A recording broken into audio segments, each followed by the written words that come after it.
في إحدى المساجد في كينيا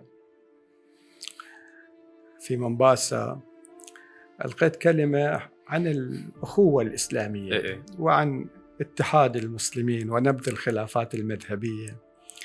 فبعد ما خلصت الكلمة اجى عندي 2 من شبابهم الجامعيين وكانوا جدا مؤدبين، قالوا انه احنا مقتنعين بكلامك بس كيف نتحد وياكم؟ انتوا تتمسحون كذا واحنا نتمسح كذا، احنا نصلي بدون تربة انتوا تصلون مع التربة، انتوا تصلون مفتوح اليدين واحنا هكذا. ليش يعني هالخلافات وكيف نقدر نعالجها؟ وهذه مشكلة يعني ما نقدر نتحد وياكم.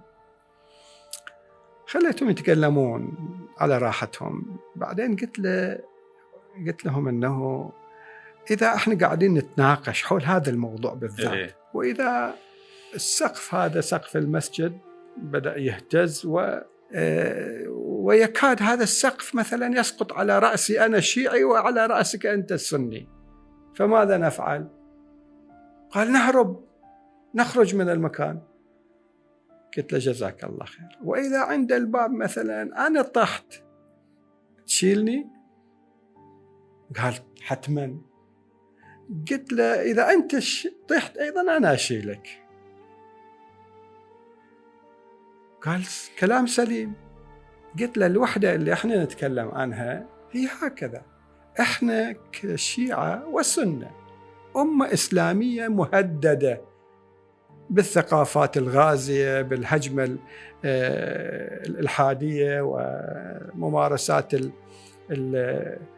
الانسلاخ الأخلاقي لهذا الجيل. احنا مهددين، دعنا عن قضايا أخرى، بس احنا كأمة مستهدفين في شبابنا في جيلنا. فهذه الهزة الفكرية والثقافية والتربوية تستدعي أنه نتعاون، أنا أشيلك وأنت تشيلني، ونجمد القيل والقال على الصلاة وعلى التربة وعلى الأمور الجزئية. كل واحد يحترم هالجزئيات في الطرف الآخر ونمشي في القضايا الكبيرة. ارتاحوا كثير من هاي الطرح. طبعا نفس الأسلوب مشيت مع علماء السنة اللي دعوني بعدين إلى إلقاء كلمة في مساجدهم. بشكل عام سفرتي إلى كينيا